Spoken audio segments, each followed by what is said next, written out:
إن الله وملائكته يصلون على النبي يا أيها الذين آمنوا صلوا عليه وسلموا تسليما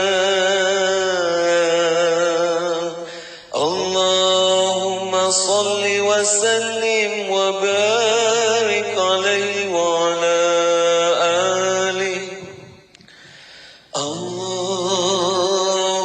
اللهم صل على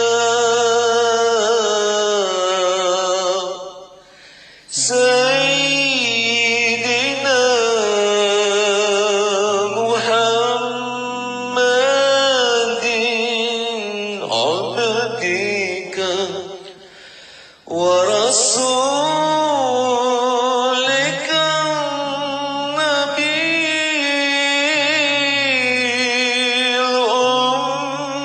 الأمي وعلى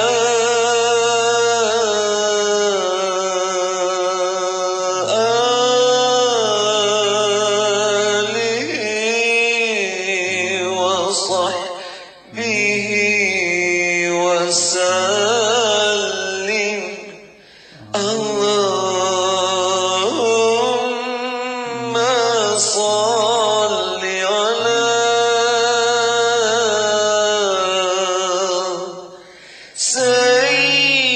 سيدنا محمد عبدك ورسولك النبي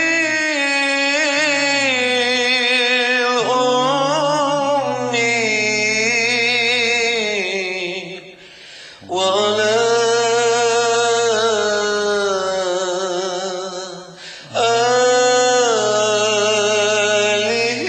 آله وصحبه وسلم اللهم صل على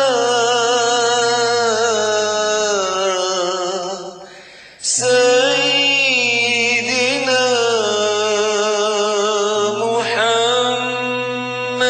محمد عبدك ورسولك النبي الأمي وعلى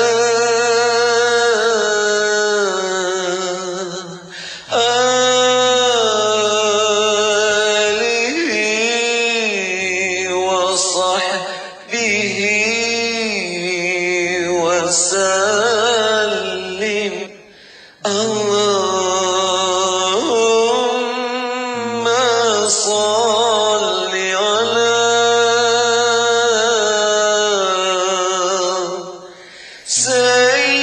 سيدنا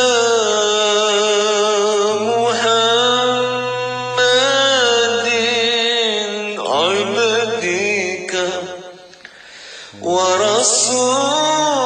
ورسولك النبي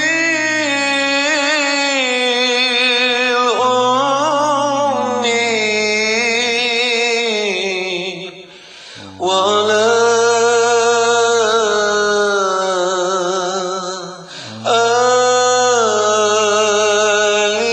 آله وصحبه وسلم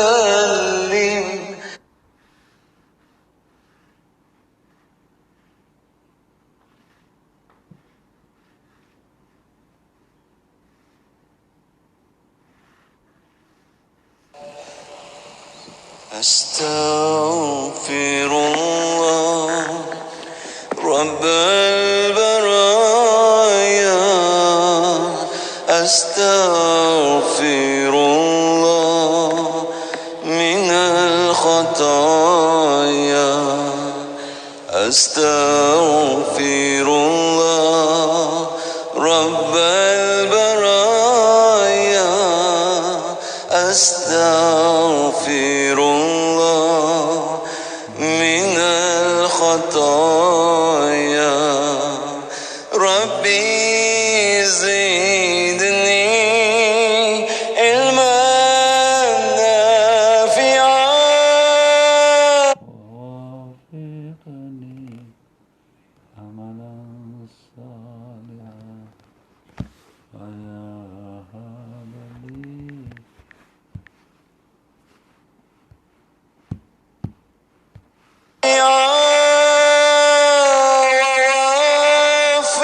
ووفقني عملا صالحا ويهب لي رزقا حلالا وتوب علي توبة نصوحا أستغفر الله رب البرايا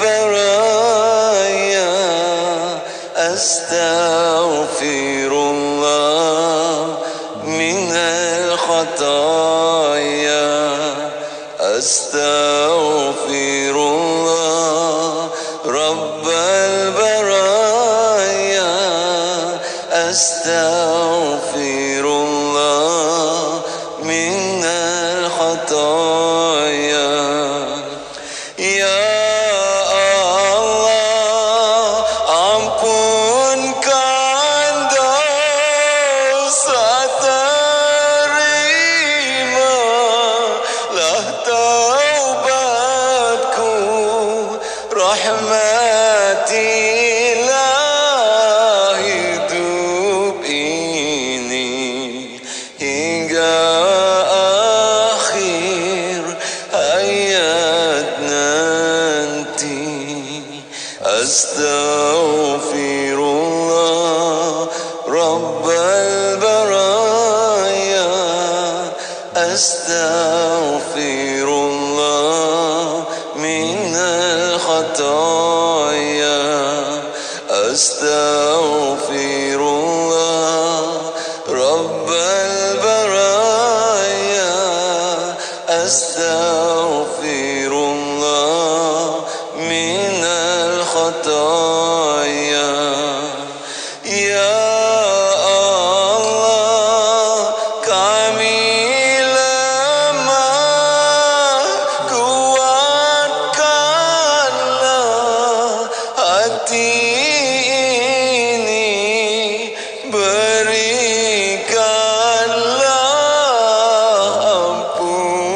ampunanmu serta ridho syafaatmu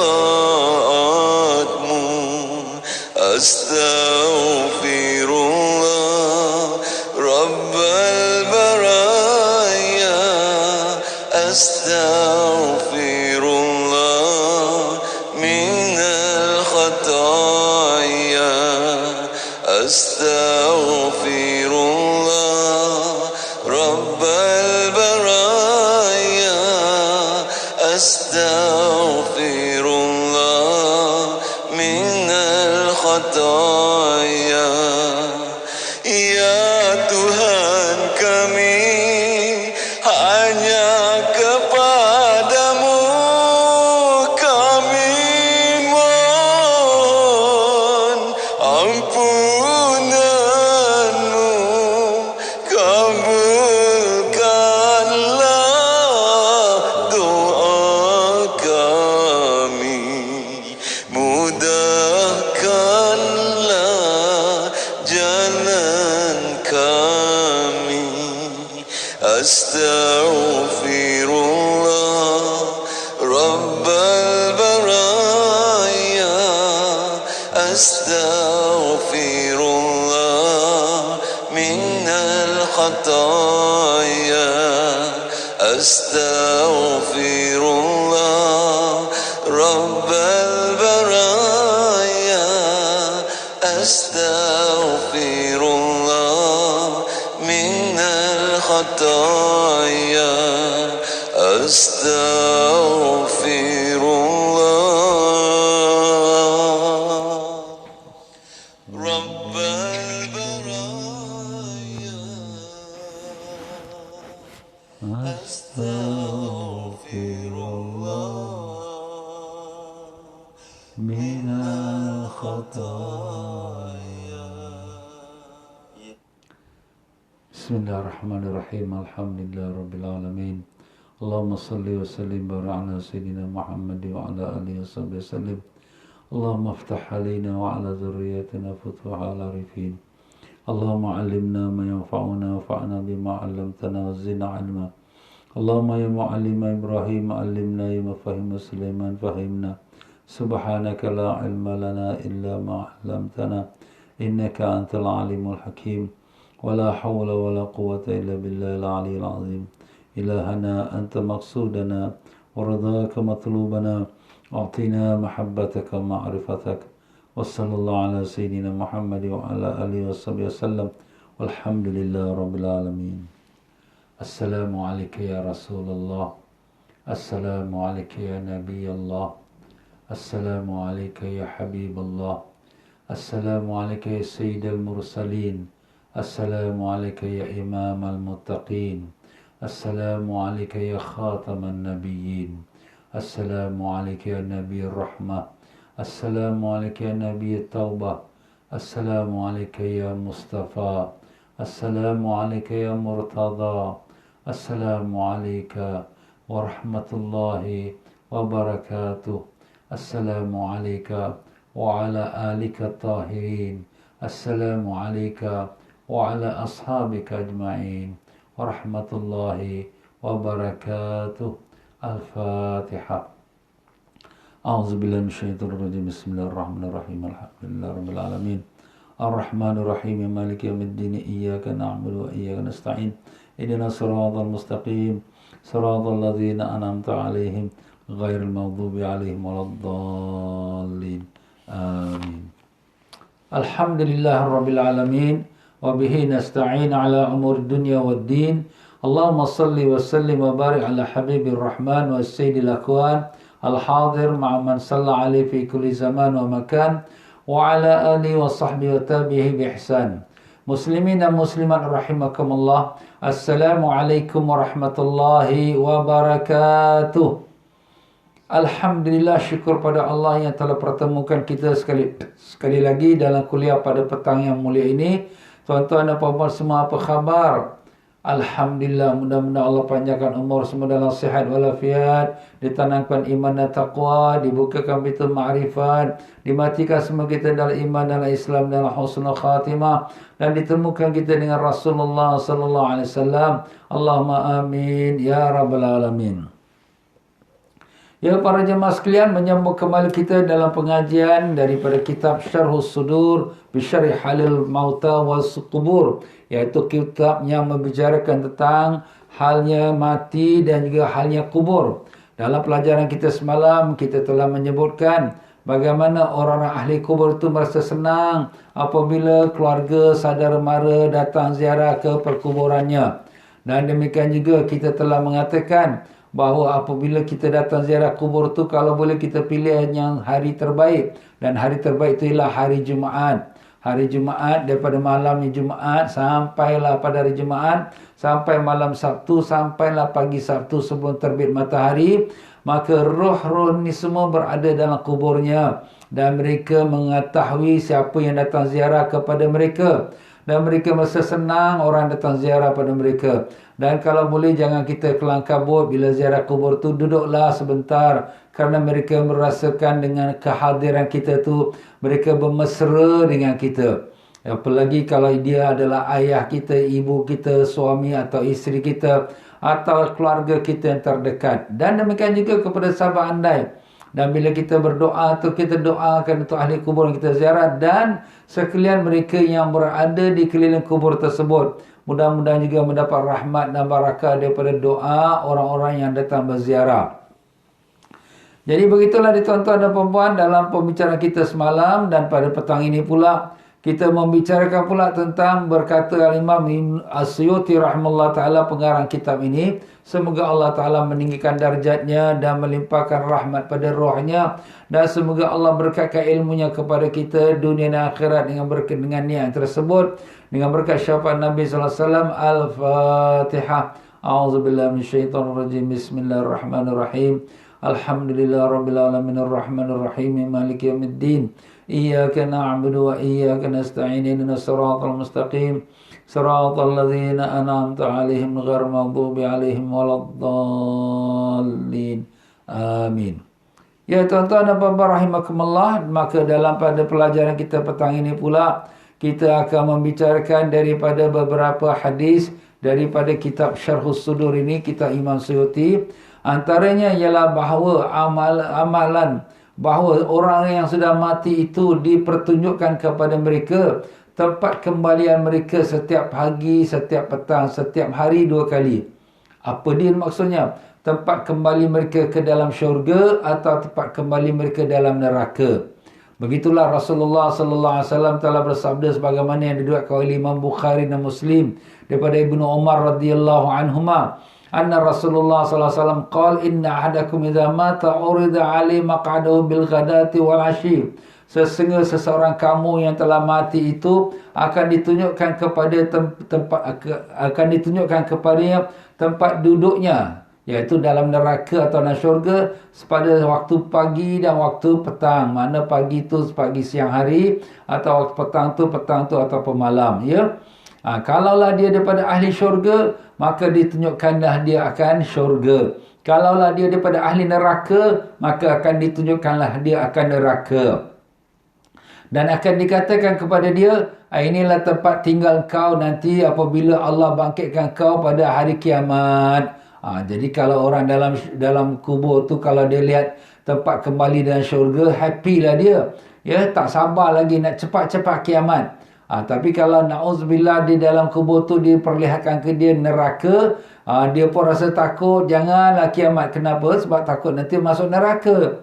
Padahal orang yang tak beriman dalam kuburnya pun sudah disiksa. Seperti yang telah kita sebutkan, dilepaskan ular yang berbisa, mematuk dia sampailah pada hari kiamat. Na'udzubillah min zalik. Demikianlah tuan-tuan dan puan-puan, amalan orang-orang yang hidup ini juga dipaparkan dan dipertunjukkan kepada orang-orang yang sudah mati daripada keluarga dia.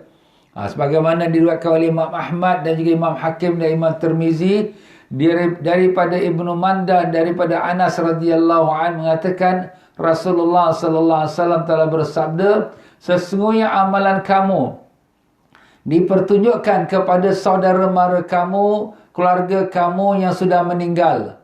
Jadi keluarga kita yang sudah meninggal, ibu ayah kita, datuk nenek kita, adik-beradik kita, anak cucu kita, ya, mertua-mertua kita, maka amalan kita orang yang hidup ni ditunjukkan kepada mereka.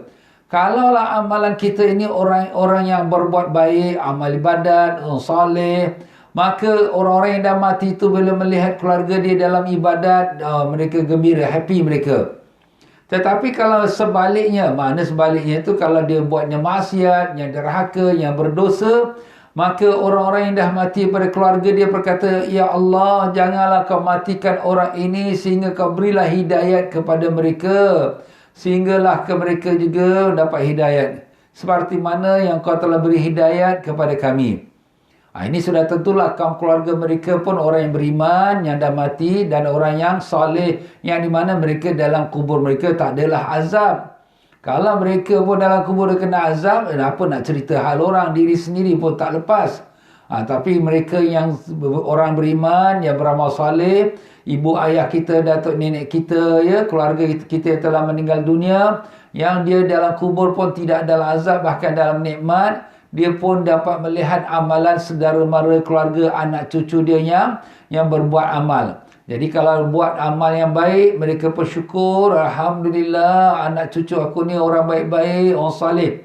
Tapi kalau dia dapati anak cucu dia, saudara mara dia, adik-beradik dia, keluarga yang ditinggalkan tu dalam dosa maksiat, ya Allah, berilah hidayah kepada mereka seperti mana yang kau telah beri hidayah kepada kami. Ada juga riwayat mengatakan mereka doa, ya Allah, kau berikanlah mereka ilham supaya mereka dapat beramal amalannya taat, ya Allah. Jadi begitulah, mereka pun bimbang juga kalau kita yang hidup ni buat dosa, nanti mati menyesal pula. Jadi sebab itulah mereka doakan untuk kita. Jadi orang yang dah mati ni pun boleh doa. Jangan kita ingat orang hidup saya doa. Sebab tu bila kita pergi menziarahi perkuburan kita pun mintalah, mak doakan untuk kita ni, mak, ayah doakan untuk kita. Ustaz ni boleh ke kita minta diorang doa? Kenapa tak boleh? Mereka memang doakan sebab mereka ni hidup. Yang mati hanya jasad, tetapi roh mereka hidup. Nah, kalau sekiranya roh mereka dikembalikan pada jasadnya, maka hiduplah jasadnya bersama. Tapi kalau rohnya sudah berpisah pada jasad, maka itu Allah Ta'ala hanya hidupkan rohnya. Ustaz, tapi kalau rohnya tu hidup, tapi rohnya tu tidak dalam jasad, mana kita tahu? Allahu alam. Ya, cuma ialah yang baiknya kita kalau pergi berziarah tu pada hari Jumaat, seperti mana yang kita dah bacakan semalam, hari Jumaat tu hari yang special, di mana Allah SWT kembalikan roh tu semua ke dalam jasadnya. Dan ada pun orang-orang yang meninggal dunia tetapi ada hutang yang tak beres, yang tak selesai, maka roh dia tu tertahan daripada mendapatkan kurnian Allah. Itulah yang disebutkan oleh Imam Tirmizi dan Imam Ibn Majah dan juga Imam Baihaqi daripada Abu Hurairah radhiyallahu an, di mana Nabi sallallahu alaihi wasallam bersabda, nafsul mu'min mu'allaqatun bidainihi hatta yuqda anhu, iaitu jiwa ataupun rohnya orang mukmin itu tergantung dengan hutangnya sehinggalah ditunaikan, dilunaskan akan hutangnya daripada orang tersebut. Jadi di sini orang yang berhutang ya, kalau boleh janganlah lambat-lambat, jangan ambil senang-senang, jangan. Kita mati ni kita tak tahu bila. Kalau kita mati, kita belum bayar hutang lagi, maka kita ni roh tergantung. Tergantung dari apa, Ustaz? Tergantung daripada menghadap pada Allah Ta'ala. Tergantung daripada mendapatkan nikmat-nikmat daripada Allah Ta'ala. Kalau orang mukmin ataupun orang yang beramal soleh, orang yang beriman, mereka ni roh mereka dikumpulkan dalam syurga. Mereka pada hari Jumaat, roh mereka datang ke perkuburannya untuk menerima kalau ada orang datang ziarah pada dia. Selain daripada hari Jumaat tu, mereka ni roh tu berada dalam syurga. Manakala orang yang beriman tetapi tak bayar hutang, roh dia tu tergantung, tak masuk ke syurga, tak ke mana. Jadi malam dalam keadaan penderitaan. Jadi sebab itulah di sini para jemaah sekalian ya, pesan-pesanlah adik-beradik kawan-kawan. Kau ni ada hutang, cepat-cepat bayar hutang, jangan sampai kau mati, nanti kau punya roh tergantung-gantung, tak sampai kepada Allah, tak sampai ke syurga, dan tergantung tu dalam azab lah, dalam keadaan penderitaan. Bukan senang tuan-tuan ya. Begitulah juga diriwayatkan daripada Imam Tabarani daripada Anas bin Malik radhiyallahu an, kami bersama-sama Rasulullah sallallahu alaihi wasallam, maka datanglah seorang lelaki dan memberi salam pada Nabi sallallahu alaihi wasallam. Kemudian Nabi sallallahu alaihi wasallam kemudian datang seorang lelaki minta Nabi sallallahu alaihi wasallam untuk salatkan satu jenazah. Maka Nabi bertanya, hal ala sahibukum dainun, adakah orang yang jenazah ini ada hutang? Jawab mereka, ada. Maka Nabi sallallahu alaihi wasallam pun mengatakan, fama yanfa'ukum an usalli ala rajulin ruhu murtahin fi qabrihi wa la tasud ruhu ila sama. Tak ada gunanya aku salatkan di atas orang yang di mana rohnya itu akan tertahan di dalam kuburnya, tidak naik ke langit. Jadi kalau ada siapa-siapa nak menjaminkan akan hutangnya, maka akan aku salatkan atasnya, karena salat aku akan memberikan manfaat untuk jenazah ini. Jadi begitulah tuan-tuan dan puan-puan ya. Jadi makna di sini Nabi sallallahu alaihi wasallam diminta untuk salat jenazah, Nabi refuse, tak mau kalau dia ada hutang. Makna di sini Nabi yang sangat kasih pada umat pun tak mau salatkan jenazah umatnya kalau ada hutang. Makna dahsyatnya, beratnya tanggungan orang yang ada hutang tu kalau dia mati belum bayar hutang. Dan demikian juga diriwayatkan Imam Tabarani dalam kitab Awsat dan Imam Baihaqi daripada Samurah bin Jundub daripada Nabi sallallahu alaihi wasallam, di mana baginda Nabi salat subuh. Maka Nabi sallallahu alaihi wasallam mengatakan, aha huna ahadun min bani fulan, ada tak seseorang daripada kamu ini daripada ke kabilah si fulan bin si fulan. Makna Nabi bertanya lah ni. Lepas sembahyang subuh Nabi tanya, ada tak daripada kaum ini? Kenapa? Fa inna sahibukum laqad uhtabisa bi babil jannah bidainin ali. Kerana orang yang mati dari antara kamu yang semalam tu telah tertahan di pintu syurga kerana hutang yang masih tergantung pada dia. Kalau kamu kehendaki, kamu bayarkan hutang dia, maka selamatlah dia. Kalau kamu tidak kehendaki, kamu tak bayarkan hutang untuk dia, maka dia akan diserahkan kepada azab Allah. Na'udzubillah min zalik. Nampak tuan-tuan ya? Jadi tak masuk ke syurga, roh dia tu tergantung. Kalau orang yang hidup ni ingatkan dia, kesian dia, ayah aku, ni mak aku, ni adik aku, ni abang aku ada hutang, tolong bayarkan. Maka dengan itu roh dia pun masuklah ke syurga. Kalau dia pun orang yang saleh. Kalau orang yang tak saleh, maksiat, na'udzubillah ya, itu balasan Allah yang lain pula. Tapi kalau kita tak bayarkan hutang untuk dia, maka roh dia tergantung, tak masuk ke syurga, tapi dilepaskan dia untuk menyerahkan dia kepada azab Allah. Na'udzubillah min zalik. Begitulah dalam riwayat Imam Ahmad dan Imam Baihaqi daripada Jabir, ada seorang meninggal dan dia ada hutang 2 dinar. 2 dinar saja, macam kita kata $2 lah.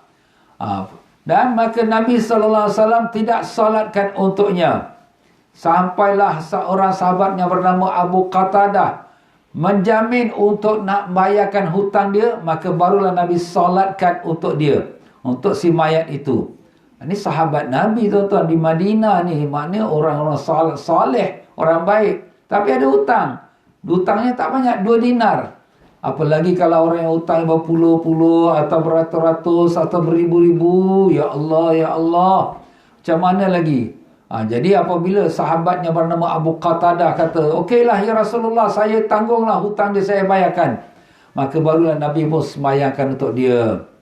Kemudian Nabi SAW pun pada hari esoknya pun berkata kepada sahabat-sahabat, apalah korang ni, 2 dinar punya pasal pun tak bayar-bayar hutang. Semalam orang yang mati itu, yang dia tak dibayar hutang dia tu, fa'ada alaihi minal ghad. Maka orang yang tak bayarkan, maka orang yang mati semalam tu tak bayar hutang tu, maka dia bila sudah dibayarkan hutangnya, maka sekarang barulah dia tu dikembalikan dia kepada yang ke dalam syurga. Al-an baridat alihi jildatu. Sekarang dah sejuklah dia punya kulit. Mana kulit dia boleh relax sikit lah, tak kepanasan. Nampak tuan-tuan ya? Jadi sangat kesian lah ya, mayat yang mati masih ada hutang. Sebab tu kita bagus, adat kita ni bagus. Satu, bila kita nak pergi ke makam perkuburan, dan lepas kita dah solatkan jenazah di rumah atau di masjid, kita pun bercakaplah, salah satu pada keluarga family tu atau wakil mereka bercakap, tuan-tuan, kalau sekiranya mayat almarhum sekian-sekian ni ada hutang pada tuan-tuan atau siapa-siapa, datanglah tuntut kepada keluarganya. Jadi maknanya si mayat ini dah tak tanggung lagi lah. Maknanya yang tanggung keluarga dia. Kalau keluarga dia bayar. Kalau keluarga tak bayar, maka masih lagi tertanggung atas si mayat itu. Jadi keluarga tu kenalah bayar, kena tunaikan ya. Allahu Akbar. Begitulah dia dalam hadis lagi, sama juga dengan maksudnya. Dan satu hadis lagi daripada Ahmad, daripada Sa'id bin Atwal, di mana beliau mengatakan, telah matilah ayah kami dan meninggalkan 300 dirham untuk keluarga dan untuk bayar hutang. Maka aku pun nak memberikanlah pada keluarga, maknanya harta warisan lah. Maka Nabi SAW pun berkata kepadanya, sesungguhnya ayah engkau tu akan tertahan dengan kerana hutang dia itu. Tunaikan hutang dia. Jadi di sini dalam hukum, apabila seorang meninggal tuan-tuan, sebelum kita nak bagi harta warisan, siapa dapat, bagian dia, nanti dulu kita bayarkan hutang dia dulu. Nampak? Jadi mayat tu apabila dia meninggalkan harta, sebelum kita nak bagi faraid, bagi pembahagian harta, kita kena pertama bayarkan hutang dia. Hutang dia dengan manusia dan hutang dia dengan Allah. Pertama dulu kan hutang dengan manusia. Kalau dah hutang manusia dah beres, hutang dengan Allah pula. Hutang dengan Allah tu apa dia? Iaitu kalau dia ada zakat yang belum tunaikan lagi, atau dia ada puasa yang tak puasa nak dibayarkan fidyah dia, ataupun dia ada hutang hutang pada Allah, itulah dia, ya. Dan haji. Kalau dia belum pergi haji lagi, hajikan untuk dia. Siapkan duit untuk bayar, untuk kita katakan buat upah haji. Jadi ini hutang dengan Allah. Zakat. Kemudian kalau puasa ada qada, ada adik-beradik keluarga yang nak berpuasa untuk dia, maka dibayarkan fidyah. Dan juga haji. Sebab haji dan umrah ni wajib, ya, dalam rukun Islam. Dan kemudian kita gunakan pada wangnya itu pula untuk wasiat. Wasiat dia, apa yang dia wasiatkan untuk keluarga dia, untuk rumah anak yatim, untuk madrasah, untuk anak angkat dia, ya. Jadi wasiat tu penting. Tapi tak boleh wasiat untuk family yang sudah ada bahagian. Misal kata dia ada anak lelaki, anak perempuan. Saya wasiatkan anak saya yang ini dapat ini, tak boleh. Sebab itu sudah masuk dalam faraid. Melainkan kalau dia hadiah bolehlah. Sebelum mati lagi dia dah hadiah lah. Untuk anaknya nombor 1, bapa hadiah banyak ni. Anak nombor 2, bapa hadiah. Tapi kalau kita hadiah anak-anak ni kena adil lah. Kalau tidak nanti mereka sama mereka pun kecil-kecil hati juga. Ya, Dan setelah selesaikan wasiat, tapi wasiat tak boleh lebih daripada 1/3. Kalau dia tinggalkan harta 3,000, 1,000 saja boleh memberikan itu wasiat. Ustaz, bapa ni pesan sampai 2-3,000. Harta dia 3,000 aja. Kalau itu kena minus. Ketinggalkan 1,000 untuk dia. Kalaulah sekiranya waris tak setuju, kenapa nak bagi banyak-banyak ni wasiat ni? Bagian kita mana? Tapi kalau waris kata tak apalah, ini bapa kita punya hajat, kita halalkan, semua orang halal. Tak apa. Kemudian baru ke bab jenazah. Berapa banyak perbelanjaan jenazah dia? Ya, jadi jenazah dia daripada mandi mayat, kain kapan, bawa ke pergi kuburan, ditanamkan, semua ni nak kena belanja berapa? Ni dia ambil pada harta si mati. Kalau anak-anak kata tak apalah, ni kita belanja untuk bapa, tak apa, ya. Dan kemudian dia tak ada apa lagi sangkut paut dengan manusia pun tak ada, dengan Allah Ta'ala pun tak ada, maka barulah kita bagikan faraid ataupun harta warisan kepada keluarga yang masih hidup. Itu dia tuan-tuan. Jadi apabila sahabat ini dia nak ambil harta bapa dia tu untuk bagi faraid, Nabi kata nanti dulu. Ini bapa kau ada hutang ni, bayarkan hutang dia dulu. Sebab dia punya roh tergantung, tertahan, tak dapat masuk ke syurga selagi tak dibayar hutang dia. Itu tuan-tuan dan puan-puan dia. Jadi kita kena ingatlah, ya, supaya kalau besok-besok kita ada problem mak, kita mak ayah meninggal, tengok dia ada hutang tak. Tapi yelah, kalau kita ada orang ustaz, ada orang datang mengaku, mak kau ada hutang dengan aku tau, bapa kau ada hutang dengan aku. Habis macam mana ustaz nak percaya ke tak percaya? Ini pun sekarang susah juga ni, macam orang buat pengakuan pun boleh macam-macam pengakuan. Jadi yang bagusnya kalau ada hitam putih lah. Tapi kalau kita percayalah orang yang membuat pengakuan tu dia orang yang betul, yang baik, kawan baik bapa, takkan dia nak bohong pula. Itu kita bagilah. Tapi kalau kita tak membayar hutang bapa, kemudian bapa pula dalam kubur, dia pula menanggung beban tuan-tuan dia.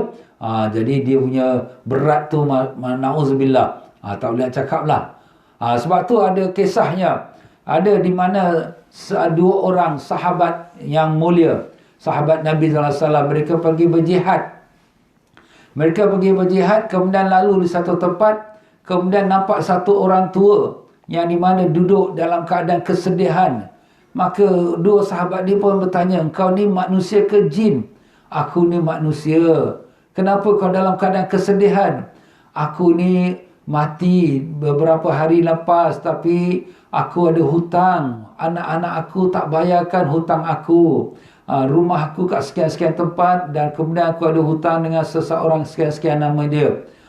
Maka tolonglah kau pergilah ke rumah aku, pergi beritahu keluarga aku supaya bayarkan hutang." Alhamdulillah, 2 orang sahabat ini pun pergilah ke tempat yang ditunjukkan oleh si orang yang mati ni, yang dah mati ni.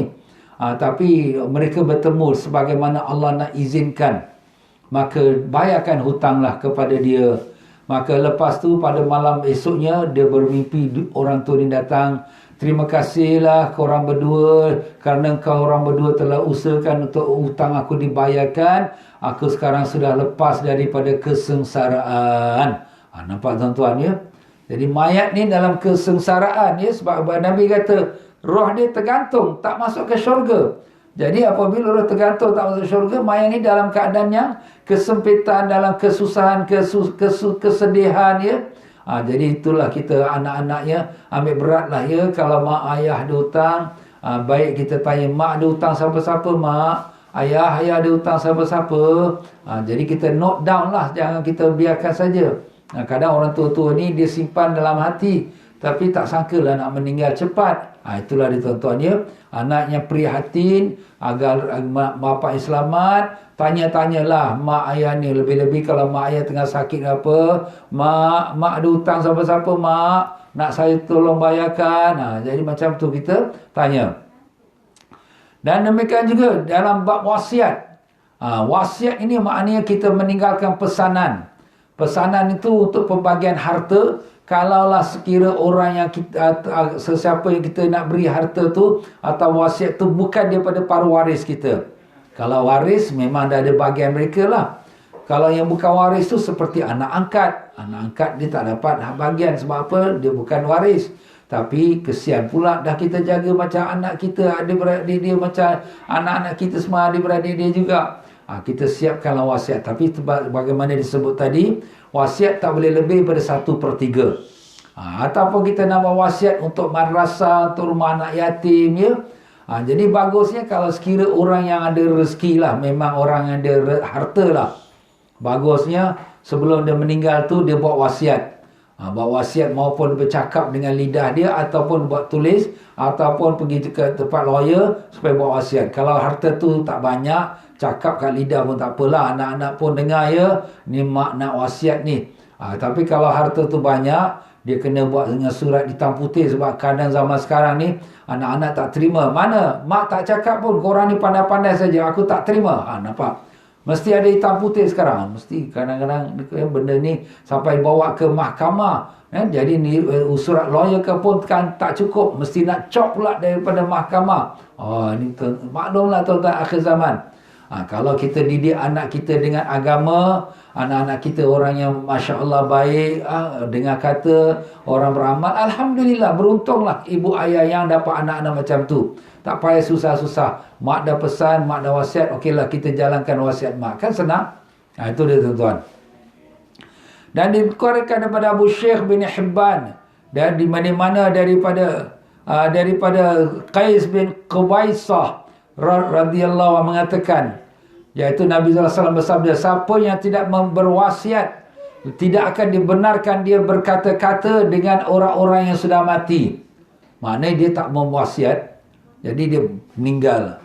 Kemudian bila dia meninggal, roh dia bertemu dengan roh yang lain-lain. Kalau dia orang soleh lah, orang yang soleh beramal, bertemu dengan roh yang lain, tapi dia tak boleh bercakap.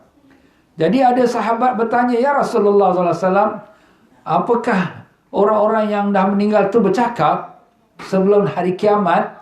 Nabi kata, ya, mereka menziarahi antara satu sama lain dan mereka bercakap. Jadi yang meninggal tak meninggalkan wasiat, maka mereka diam mulut, tak boleh nak bercakap. Itu dia tuan-tuan ya.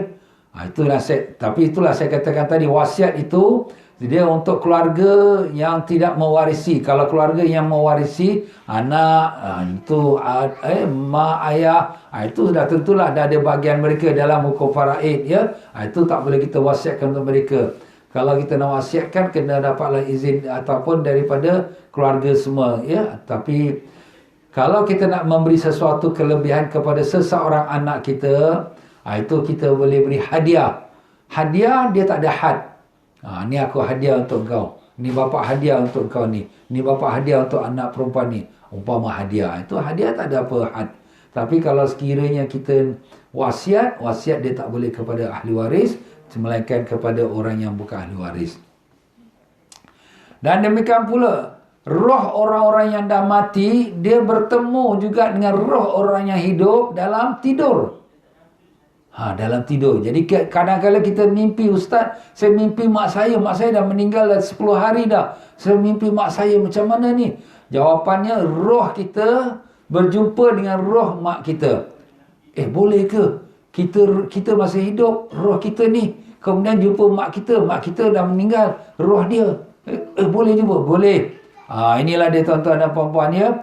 Sebagaimana disebutkan oleh Al-Imam Baqi bin Mukhallad Ibn Manda dalam kitab Ar-Ruh, dan Imam Tabarani dalam kitab Awsat, dan daripada Ibnu Abbas radhiyallahu anhuma mengenai menafsirkan sepotong ayat, maka dia mengatakan telah sampai kepada kami bahawa roh orang-orang yang hidup dan roh orang-orang yang mati bertemu dalam tidur. Tidur kita lah, tidur orang yang hidup. Maka dia pun bertanya khabar yang hidup, bertanya kepada dah mati, macam mana kau lepas kau mati hari tu, macam mana kau punya dapat apa yang kau dapat, apa layanan Allah pada kau. Kepada orang yang dah mati tu pula tanya, macam mana anak saya ni, saya tinggalkan tu, hari tu kata nak dijodohkan, dah jodohkan ke belum? Dia bertanya-tanyalah. Macam orang jumpalah kawan, macam orang yang dah hidup bertanya khabar, macam tu. Maka Allah SWT memegang ataupun menguasai roh orang yang dah mati. Ya, mana roh yang mati ini dalam keadaan alam roh saja. Manakala roh orang yang hidup ini dapat dia bertemu dalam mimpi dikembalikan pada jasad dia. Jadi kadang-kadang orang bertanya, Ustaz, roh kita bila dah keluar daripada badan kita dalam mimpi, tak mati ke badan kita? Di sini alim-alim ulama membuat sebagai contoh. Contohnya seperti kita katakan lampu. Lampu ni lampu lilin ke, lampu kita minyak ke apa. Cahayanya memenuhi ruang bilik. Tapi tempatnya satu. Tempatnya satu lampu lah. Jadi cahaya dia boleh pergi ke mana-mana. Tapi kalau sekiranya lampu ini mati, cahaya tu pun tutup. Jadi begitulah ibaratnya. Roh kita, dia ada connection dengan badan kita. Bila kita tidur, roh kita pergi berziarah, berjalan ke mana. Kadang kita jumpa macam-macam kan. Kemudian lepas tu, bila kita nak sedar, dia balik pada diri kita. Habis Ustaz, kadang-kadang kita tengah tidur, tengah mimpi, ada orang kejut kita. Hei, bangun. Tiba-tiba roh kita tu yang sedang berjalan, pop, dia balik pada jasad kita. Itu tak mustahil. Dan itu sudah pun berlaku. Sebagaimana kita sendiri berpengalaman. Jadi bila kita mimpi ni, sebenarnya roh kita lah yang berjalan ke mana-mana yang diizinkan oleh Allah Subhanahu wa taala. Maka dalam hadis Abu Darda radhiyallahu mengatakan, mayat itu apabila sudah mati, dia akan beredar di keliling rumahnya selama sebulan. Mayat bila dia mati, orang dah mati ni, roh dia tu beredar keliling rumah dia, tengok rumah dia, tengok anak dia selama sebulan. Kemudian dia tengoklah anak-anaknya waktu bapa meninggal, nangis sedih. Tapi lepas 2-3 hari, semua dah ketawa, dah buka TV dah tak kisah dah. Sedih bapa dia. Ada pula bapa tu, maknya tengok anaknya setiap hari baca Yasin untuk dia. Alhamdulillah, anak-anakku orang soleh sana. Ini semua balik pada didikan kita, tuan-tuan. Macam mana kita didik anak kita? Kita didik dia dengan sibuk dengan handphone, sibuk dengan laptop, sibuk dengan dunia. Dia ingat kita satu hari je kita meninggal. Lepas tu besok dah macam biasa, dia tak ada apa lagi dah. Tapi kalau kita didik dia dengan iman, dengan amal soleh, mari tiap-tiap hari ni kita mulakan. Jadikan satu kebiasaan anak-anak, mari tiap-tiap malam kita lepas maghrib kita baca surah Mulk. Mari kita baca Yasin. Hadiahkan kepada ibu bapa, datuk nenek yang telah meninggal. Besok kita mati, anak kita pun bacakan untuk kita. Kalau kita tak didik sekarang, besok pun mereka pun akan lupa dan lalai pada kita. Kita kena didik, tuan-tuan. Sebab itulah di antara Nabi mengatakan amalan yang tak terputus lagi 3, iaitu yang antaranya ialah waladun salihun yad'ulah. Anak yang saleh yang mendoakan dia. Anak yang saleh tu, macam mana anak tu jadi saleh? Kerana didikan mak bapak. Mak bapak didik dia jadi anak saleh. Mak bapak tak didik dia, macam mana nak jadi anak saleh? Sebab tu Nabi mengatakan, kullu maulidin yuladu ala fitrah. Semua anak-anak lahirnya suci bersih. Tapi mak bapak dia lah yang menyahudikan dia, atau menasranikan dia, atau memajusikan dia. Maknanya kita biarkan dia dengan pengaruh dunia, dengan pengaruh kemodernan, akhirnya dia pun tak ingat kita. Dia pun jadi macam na'udzubillah, macam Yahudi, Majusi, dah tak ada lagi, macam tak ada pegang agama. Na'udzubillah, minta Allah lindungkan. Janganlah terkena pada anak cucu kita, ya Allah. Ya Allah, selamatkanlah anak cucu kami semua daripada segala pengaruh-pengaruh yang tak sihat, ya Allah. Jadikan anak cucu kami orang soleh salihah yang mendoakan kami setelah mati kami, ya Rahman, dengan berkat Nabi Rasulullah SAW. Allahumma amin ya Rabbal Alamin. Kita minta pada Allah. Tapi itu balik pada kita juga, bagaimana kita mendidiknya. Jadi begitulah, roh ini dia akan setelah meninggal mayat itu, roh dia akan mengelilingi rumahnya dalam sebulan. Dan kemudian dia akan mengelilingi, tengok kat kubur dia selama dalam setahun. Kemudian dia akan dikumpulkan roh dia tu dengan arwah-arwah yang lain. Dan demikianlah dia kadang-kadang dia bertemu dengan arwah orang yang hidup dalam mimpinya. Itu yang telah kita sebut tadi. Dan demikian juga satu riwayat daripada Ibnu Abi Dunya, di mana dia menceritakan dia dua orang teman. Satu bernama Sa'ab bin Jusamah dan satu Auf bin Malik. Dua-dua orang soleh. Dua-dua orang baik. Maka mereka dua sudah macam bersaudara lah. Ya? Maka berkata Sa'ab kepada Auf. Sa'ab berkata pada Auf, wahai saudaraku, sesiapa daripada kita kalau mati dahulu, maka kau mintalah dapat jumpa kita. Maka dengan itu dapatlah kita bertanya khabar. Maka tak lama kemudian yang cakap tu Sa'ab tu dia meninggal. Maka saudara dia yang kawan baik dia macam saudara tu, nama dia Auf, melihat dia dalam mimpi. Dalam mimpi lah dia melihat. Maka dia pun bertanya, wahai saudaraku Mus'ab yang dah meninggal, wahai saudaraku Sa'ab yang telah meninggal, apa hal kau sekarang? Apa yang kau dapati? Maka dia pun berkatalah, yang dah meninggal berkata, Alhamdulillah, aku sudah diampunkan dosaku setelah menghadapi kesulitan yang berat. Maknanya susah juga ni, bukan mudah. Padahal mereka tu orang-orang soleh. Ya, Masya Allah. Maka katanya si Auf, aku nampak kat leher kau tu ada satu ketul hitam. Apa benda ketul hitam tu kat leher kau ni? Apa dia? Maka katalah si Sa'ab yang dah meninggal ni, ini ketul hitam ni ialah 10 dinar yang aku hutang daripada seorang Yahudi itu. Aku belum bayar lagi. Nampak tuan-tuan? Ada tertinggal hutang 10 dinar, belum bayar lagi dengan seorang Yahudi. Dan duit hutang itu aku dah siapkan di dalam satu kantong kat belakang pintu rumah bilik aku. Dan aku tak beritahu pada siapa-siapa pun daripada keluarga aku. Jadi keluarga tak tahu yang bapak ni meninggal ada hutang. Dan bapak dah siap nak bayar tapi dia meninggal dulu.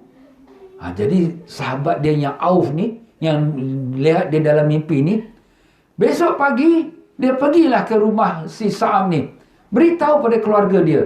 Kemudian pergi kat belakang pintu, betul ada kantong dan ada duit 10 dinar dah siap dah. Maka Auf pun pergilah jumpa kepada Yahudi ni. Yahudi, kau tahu tak Sa'ab yang dah meninggal? Ya, aku tahu. Dia dah meninggal, dia orang baik. Tapi dia ada hutang dengan aku. Inilah hutang dia, aku nak bayarkan. Ini dia pesan pada aku ni untuk sampaikan. Masya Allah. Nampak tuan-tuan? Jadi Alhamdulillah, pada malam besoknya, dia bermimpi lagi. Sa'ab pun datang pada dia, terima kasih kerana kau telah tunaikan aku punya hutang itu. Nampak tuan-tuan? Jadi kita ni, hutang ni berat tuan-tuan ya. Mujurlah dapat mimpi juga. Kalau tak dapat mimpi, tak tahu hutang kita tak terbayar, terbawa sampai hari kiamat. Na'udzubillah. Tapi kalau hutang sikit-sikit, bolehlah keluarga bayarkan. Kalau hutang berat-berat, keluarga nak bayar macam mana? Itu pun jadi berat juga. Jadi begitulah dia tuan-tuan dan puan-puan rahimakumullah ya. Jadi kalau kita ada hutang, cepat-cepat kita bereskan. Jangan kita lambat-lambatkan ya. Dan demikian jugalah, mimpi kepada orang yang dah meninggal ni pun kadang-kadang menjadi alamat untuk diri kita yang hidup ni akan mati. Macam mana Ustaz? Pernah diriwayatkan oleh Imam Hakim dan Imam Baihaqi, dan daripada Kathir bin Salt mengatakan, Sayyidina Uthman bin Affan, Khalifah Islam yang ketiga, satu hari dia blackout, macam pingsan lah ya. pada hari yang dia dibunuh. Dia akan dibunuh. Apabila dia tersedar daripada pengsan dia tu, maka dia pun berkata, aku melihat Rasulullah SAW dalam mimpiku, dan beliau mengatakan, ya Osman, hari ini kau akan bersama-sama kami. Kau akan bersama-sama kami untuk bersama-sama pada hari Jumaat. Ya, kebetulan dia meninggal hari Jumaat, agaknya Allah alam. Dan demikian riwayat lain mengatakan, wahai Osman, hari ini kau bukalah puasa bersama-sama kami. Sayyidina Osman memang dia kuat puasa, hari itu memang dia berpuasa. Dan dia pun meninggal pada hari tersebut, dibunuh oleh orang-orang yang menderhakai khalifah. Maka dengan itu dia pun mati syahid, dan dia pun meninggal pada hari Jumaat, ya, dalam keadaan dia berpuasa. Dan darah dia tu bila menitis, dia ditikam, darah dia menitis pada ayat, dia tengah baca Quran, ke ayat, darah tu menitis kepada ayat sayakfikahumullah wa huwas samiul alim. Allah akan mencukupkan kau, dialah yang maha mendengar lagi maha mengetahui. Masya Allah. Itu Sayyidina Uthman bin Affan radhiyallahu an. Jadi begitulah juga, ya, diriwayatkan daripada Imam Hakim dan Imam Baihaqi daripada Ummu Salamah radhiyallahu anha menangis. Maka seorang bertanya kepada Ummu Salamah, kenapa kau menangis ya Ummu Salamah? Maka dia berkata, aku mimpi Rasulullah SAW menangis, dan di atas rambut Nabi dan di atas janggut Nabi semua berdebu-debu. Maka aku berkata, ya Rasulullah, kenapa ni? Rambut semua berdebu, dah janggut berdebu ni, pasir, tanah. Nabi jawab, aku baru sedang menyaksikan kematiannya Sayyidina Husin sebentar tadi. Sayyidina Husin mati terbunuh di Karbala pada tanggal 10 Muharram. Itulah hari Ashura. Jadi itulah dia tuan-tuan, Nabi SAW menghadiri, melihat cucunya Sayyidina Husin mati terbunuh di Karbala. Dan apa nak buat, jadi apabila Ummu Salamah dengarkan itu, Ummu Salamah pun menangis. Yalah, cucu Nabi, cucu Ummu Salamah juga, ya. Ya, itulah dia tuan-tuan dan puan-puan. Dan demikian juga daripada Imam Hakim dan Imam Tabarani, yang meriwayatkan daripada sepotong hadis daripada sahabat, iaitu Sayyidina Umar, laqiya Umar Aliyan faqala ya Aba Hasan. Sayyidina Umar telah berjumpa dengan Sayyidina Ali, dan dia berkata, wahai Abul Hasan, gelaran kepada Sayyidina Ali, ar-rajulu yara ru'ya, adakah seseorang tu akan dapat melihat mimpi? Di antaranya boleh dipercayai, dan ada antaranya yang tak boleh dipercayai. Mungkin dia bohong. Mimpi itulah, mungkin mimpi itu benar, mungkin mimpi itu bohong. Maka berkata Sayyidina Ali, betul. Makna orang tu seseorang tu bermimpi, kadang-kadang mimpi dia tu benar dan mimpi dia tu bohong. Aku telah dengar, kata Sayyidina Ali, sami'tu Rasulullah, aku telah dengar Rasulullah SAW bersabda, tidak seseorang hamba, lelaki atau perempuan, yang tidur, yang nyenyak tidurnya, sehinggalah keluarlah roh dia ke arash. Roh dia keluar sampai ke arash. Maka apabila falladzi la yastayqiz illa 'indal arsh, maka roh dia itu tak sedar melainkan sehingga sudah sampai ke arash. Maka itu adalah mimpi yang benar. Dan roh yang dia sedar daripada tidurnya tak sampai roh dia ke arash, maka itulah mimpi yang bohong. Jadi sini tuan-tuan dan puan-puan, ya, mimpi yang benar tu, Ustaz, macam mana Ustaz kita nak tahu mimpi kita benar tak benar? Itu bahagian masing-masing lah. Kita nak kata betul tak betul tak tahu. Tapi Nabi dah sebut, apabila roh tu dia dalam tidurnya nyenyak, dia sampai ke arash Allah, dia bermimpi, maka itu mimpi yang benar. Tapi kalau dia tak sampai pada arash Allah, dia sudah tersedar pada tidur dia, itu mimpi yang tidak benar. Dan begitu juga dikeluarkan pada Ibnu Mubarak mengatakan, iaitu apabila tidur seseorang, maka keluarlah roh dia itu dibawa ke arash. Kalau dia tidur dalam keadaan suci, bersih, sebab tu sunatnya kalau kita tidur ni, kita dalam keadaan wuduk. Jadi kalau kita tidur dalam wuduk, kita dalam keadaan yang bersih, maka apabila dia tu tidur dalam keadaan suci, bersih, dibenarkan dia sujud kepada Allah. dalam mimpi dia boleh sujud. Masya Allah. Kalau dia dalam keadaan junub, mana tak bersih lah, berhadas besar, maka tak dibenarkan dia untuk sujud kepada Allah. Dalam mimpi lah. Jadi sebab tu sini kalau boleh kita tidur tu biar dalam wuduk. Ada setengah ulama kata bila kita tidur dalam wuduk, dan lebih-lebih lagi kita baca ayatul kursi sebelum kita tidur, insya-Allah kalau mimpi tu mimpi yang benar. Kalau kita tidur tak ada wuduk atau tidur tu tak baca ayatul kursi, mimpi tu kadang-kala tak mustahil daripada syaitan. Jadi tu kalau boleh kita kalau tidur, sebelum tidur tu kita baca ayatul kursi dan ambil wuduk dulu. Habis ustaz kita orang perempuan yang uzur macam mana ustaz? Kita dalam uzur, tu apa nak buat? Tapi ambil wuduk. Ustaz kita boleh ke perempuan uzur ambil wuduk? Boleh. Wuduk ni bukan makna mesti kita nak sembahyang. Yalah kalau kita sembahyang kita tak ada hadas besar, kita sembahyang lah. Tapi kalau kita orang perempuan lah dalam uzur dia, mana boleh sembahyang? Tapi ambil wuduk untuk menghilangkan kemakruhan tidur dengan tanpa wuduk. Sebab setengah ulama kata makruh tidur tanpa wuduk. Jadi kita ambil wuduk sebelum kita tidur. Yani kalau baca ayatul kursi. Tapi ayatul kursi ni baca sebelum tidur ni ada beberapa pendapat ulama lah. Ya, antara ulama mengatakan kalau itu sebagai pendinding daripada gangguan syaitan kan, dia dianggapkan tu sebagai wirid. Wirid tu maknanya amalan harian, rutin. Jangan dianggap sebagai baca ayat Quran. Memang dia ayat Quran. Tetapi dianggapkan tu sebagai wirid, maka boleh dibaca walaupun dia dalam uzur. Itu ada pendapat setengah ulama lah. Dan memang pendapat ini memang kuat ya. Dalam mazhab Syafi'i, mazhab Maliki ada fatwa yang macam tu. Apalagi kalau kita ni selalu terganggu dengan tidur ya, boleh kita baca ayatul kursi. Tapi ada setengah ulama tak membolehkan lah. Sebagaimana kita tahu orang perempuan dalam uzur tak boleh baca ayat Quran. Tetapi sebahagian yang saya sebut tadi, iaitu kalau sekiranya dianggap sebagai wirid, maka boleh dibacakan walaupun ayat Quran ya, kerana dia jangan dianggap sebagai ayat Quran tapi dianggap sebagai wirid. Wirid tu artinya apa? Amalan harian yang tiap-tiap hari dia buat. Jadi itulah dia tuan-tuan dan puan-puan rahimakumullah mengenai orang yang mimpi ya. Jadi tidur tu, mimpi kita tu roh kita dibawa naik ke sampai arash. Tapi itu bahagian masing-masing lah. Tak sampai arash ke, sampai ke, kita pun tak tahu, Allahu alam. Dan demikianlah daripada Abbas bin Abdul Muttalib, pakcik Nabi.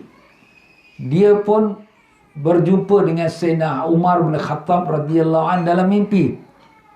Maka dia pun bertanya, "Ya Umar, apa hal keadaan kau sekarang ni?" Jadi dia tanya Sayyidina Umar radhiyallahu anhu, bagaimana diri kau sekarang itu ala rasil haul. Dan lepas tahun dia meninggal. Sayyidina Umar lepas tahun dia meninggal, maka dia berjumpalah Sayyidina Umar dalam mimpi. Sayyidina Umar bin Khattab radhiyallahu anhu, khalifah Islam yang kedua. Dan dia melihat Sayyidina Umar sedang mengesatkan peluh dia kepada dahi dia. Mana dalam keadaan tension, penat, letih.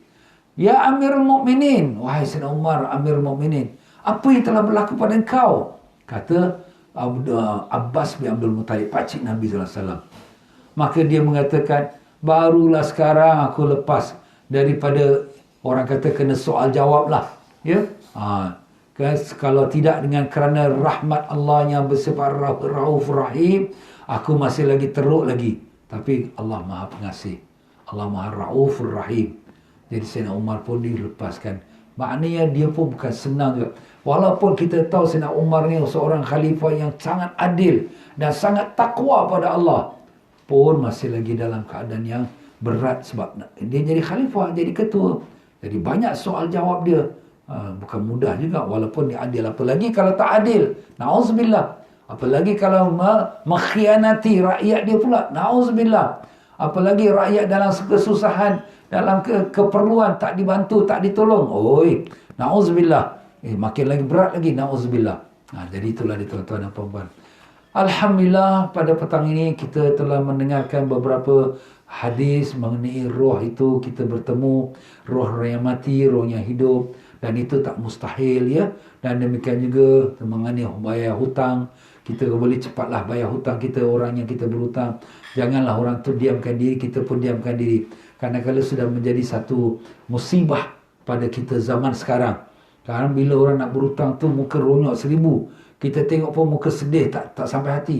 Tapi bila dah bagi hutang, kita nak tutup hutang tu macam kita minta sedekah pula. Jadi janganlah macam tu. Berdosa tu. Kita lambat-lambatkan kita berdosa dan besok roh kita tergantung-gantung. Bagi orang yang memberi hutang tu pula, dia sabar, dia dapat pahala setiap hari seperti dia bersedekah sebanyak mana yang dia beri hutang pada orang yang berhutang. Dia dapat pahala seperti dia bersedekah setiap hari. Misal kata dia bagi hutang pada seorang teman dia 100. Teman ni McDonald saja. Tapi tiap-tiap hari dia dapat pahala 100. Tapi dia reda lah. Tapi reda tu bukan bermakna dia tak tuntut hutang. Nak tuntut dia boleh tuntut. Bukan hak dia. Cuma orang yang berhutang ni, ingat-ingatlah ya. Jangan sampai orang menuntut hutang. Kita ada rezeki, kita bayar. Jangan kita kalau susah juga memang apa nak buat ya.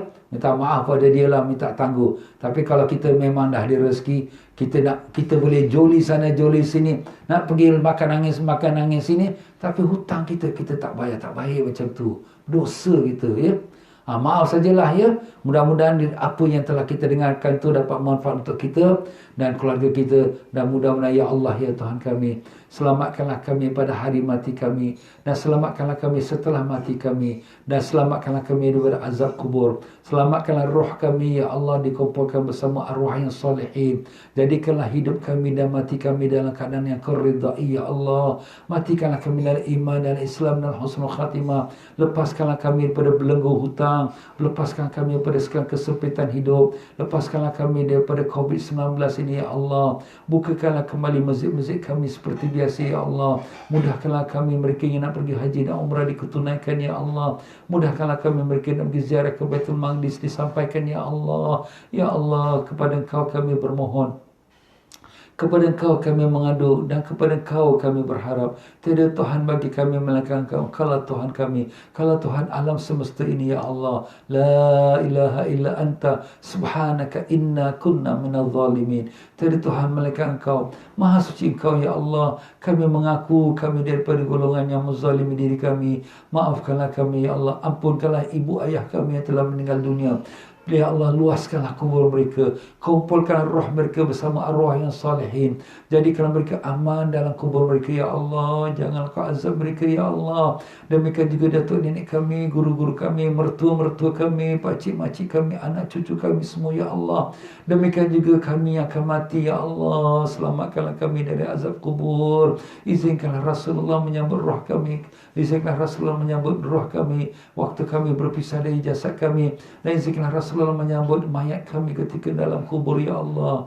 Ya Allah, kurniakanlah kami dapat menghadap wajah Nabi kami. Kurniakanlah kami dapat mencium tangan Nabi kami ya Allah. Kurniakanlah kami dapat minum air telaga Kausar di tangan Nabi kami ya Allah. Ya Allah, terimalah doa kami, kabulkanlah permohonan kami.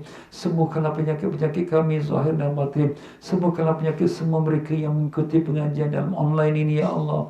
Terimalah doa kami dan doa mereka semua. Rabbana atina fid dunya hasanah wa fil akhirati hasanah wa qina adzabannar. Wa sallallahu ala sayyidina Muhammad wa ala alihi wa sahbihi wasallam. Subhana rabbika rabbil izzati amma yasifun. Wassalamun ala mursalin. Alhamdulillah rabbil alamin.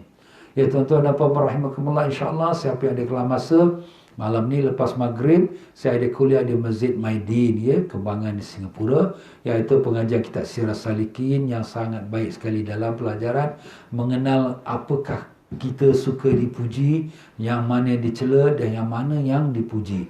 Dan demikian pula insya-Allah lepas Isyak jam 9 malam ada pengajian kitab iaitu Syekh Abdul Qadir Jailani, iaitu di Masjid Qasim jam 9 malam, iaitu Masjid Qasim di Changi, Singapura.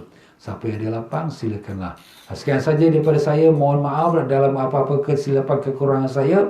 Maka mari sama-sama kita baca istighfar. Astaghfirullahalazim. Bismillahirrahmanirrahim. Allahumma anta rabbi la ilaha illa anta khalaqtani wa ana 'abduka wa ana 'ala ahdika wa wa'dika mastata'tu. A'udzu bika min syarri ma sana'tu. Abu'u laka bi ni'matika 'alayya wa abu'u bi dhanbi faghfir li fa innahu la yaghfiru dhunuba illa anta. Allahumma anta rabbi la ilaha illa anta alaika tawakkaltu wa anta rabbul arshil azim. Ma sya'allahu kan wa ma lam yasha' lam yakun. La hawla wa la quwwata illa billah al-aliyyil azim. A'lamu anna allaha ala kulli syai'in qadir wa anna allaha qad ahata bi kulli syai'in ilma. Allahumma inni a'udzubika min syarri nafsi wa min syarri kulli dabbatin anta akhidhun binasiyatiha. Inna rabbi ala siratim mustaqim. Dan mari kita baca selawat. Allahumma inna Allah wa malaikatahu yusalluna 'alan nabi.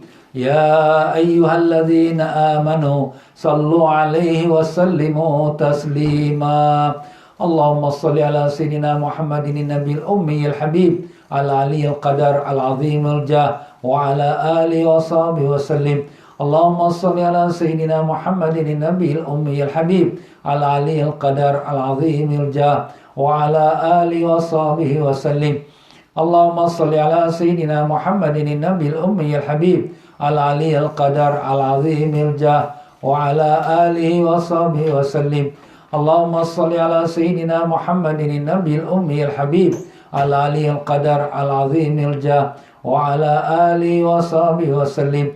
Allahumma salli ala sayyidina Muhammadin nabiyil ummiyil habib al-aliyyil qadar al-azimil jah wa ala alihi wa sahbihi wa sallim. Allahumma salli ala sayyidina Muhammadin nabiyil ummiyil habib al-aliyyil qadar al-azimil jah wa ala alihi wa sahbihi wa sallim. Allahumma salli ala sayyidina Muhammadin nabiyil ummiyil habib al-aliyyil qadar al-azimil jah wa ala alihi wa sahbihi wa sallim. Allahumma salli ala sayyidina Muhammadin nabiyil ummiyil habib al-aliyyil qadar al-azimil jah wa ala alihi wa sahbihi wa sallim.